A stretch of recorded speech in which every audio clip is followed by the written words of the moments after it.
फजर की नमाज के बाद मैं एक दिन गुजर रहा था, एक घर के सामने काफी लोग खड़े थे। मैंने पूछा क्या हुआ, तो कहने लगे कि फौतगी हो गई है। तो मैंने कहा कि उनका कोई बेटा नजर नहीं आ रहा। कहा तीनों बेटे तबलीग पे गए हुए हैं।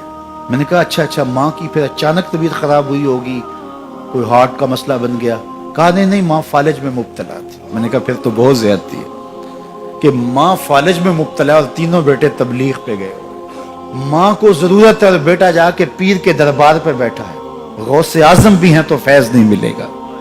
पहला मुर्शिद माँ है। मैं बार्सिलोना के एयरपोर्ट पे था, तो वहां कोई अपना हम जुबान मिल जाए बैरूनी दुनिया में तो बड़ा अच्छा लगता है। तो मुझे लगा कि साथ वाले बेंच पे कोई माँ बोली बोल रहा है, तो वो इंडियन पंजाब के लोग थे। कहा कि ये हमारा दोस्त है, इसको हम अलविदा करने आए। तो मैंने पूछा कितने अरसे बाद जा रहे हो? तो वो कहने लगा 27 साल 3 माह बाद। तो मुझे दिलचस्पी पैदा हुई, तो मैंने कहा कि इतना सा? कहा कि बस वो आया था और ऐसा उलझा, कागजात का मसला बन गया, तो अब अल्लाह ने बेहतरी किया तो अब जा रहा हूँ। जब आया था उन फवाने शबाब था और अब तो बुढ़ापा उतर रहा है। और बड़े हसरत भरे अंदाज में कहने लगा पता नहीं मेरे घर वाले अब मुझे पहचानते भी हैं या कि नहीं। 27 साल 3 माह बाद जा रहा हूँ, पता नहीं मेरे घर वाले अब मुझे पहचानते भी हैं या नहीं। मैंने कहा और कोई पहचाने या ना पहचाने, माँ कदमों की आहट से पहचान लेगी। ये मेरे पुत्र के पैरों की आवाज लगती है। तो वालिदैन की खिदमत करेंगे तो सरखुरू होंगे, माँ बाप की बेअदबी करेंगे तो कभी भी आप सरखुरू नहीं होंगे। तो वालिदैन की रिजा को अल्लाह की रिजा समझो। रिजाउल्लाह फी रिजाउल वालिद व सखतुल्लाह फी सखतिल वालिद। वालिदैन की रिजा में अल्लाह की रिजा छुपी है और वालिदैन की नाराजगी में अल्लाह की नाराजगी छुपी है। ये तुम्हारे लिए दीन है। नवाफल पढ़े जा रहे हैं, लेकिन माँ बाप को जरूरत है तो उनकी खिदमत नहीं कर रहे। अल्लाह को वो नवाफल कबूल नहीं है।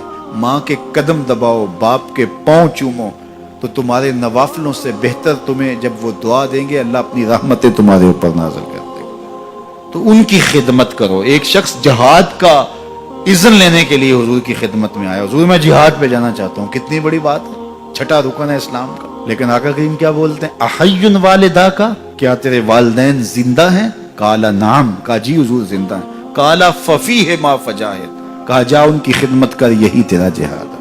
तो खुश नसीब वो हैं जो अपने माँ बाप की इज्जत करते हैं, उनके सामने अपने बाजू सुकेड़ के रखते हैं, उनके मामलात में, तर्ज जिंदगी में, उनके अंदाज़े मुआशरत में खुश रहते हैं और उन्हें राहत, आसानी और उनके लिए मोहब्बतें बिछाते हैं। तो अल्लाह ताला उनके लिए आसानियाँ पैदा करता है, रहमतें पैदा करता है। और अगर वालिदैन फौत हो गए हैं, इंतकाल कर गए हैं, तो आप कहें कि ये बातें हमने पहले सुनी होती तो बड़ा फ़ायदा होता।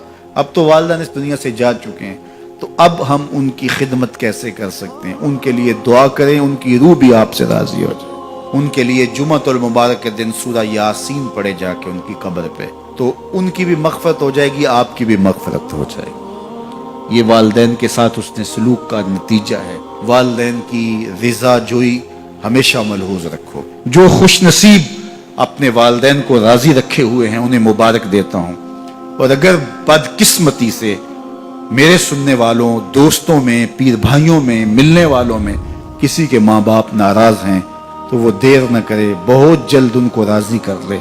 उनकी रिजा तुम्हें दुनिया आखिरत की सरखुरियाँ और कामयाबियाँ नसीब करेगी। तो शख्स अपने वालिदैन के लिए रोजाना मग़फ़रत की दुआ करे। वालिदैन जिंदा हों तब भी, फौत हो गए हों तब भी, इसमें कभी भी नागा न करे। सारी जिंदगी उसके रिस्क में बेबरकती नहीं आ सकती। दीन की बात फैलाना सदक़े जारिया है। सवाब की नीयत से वीडियो को शेयर जरूर कीजिए। जज़ाकल्लाह।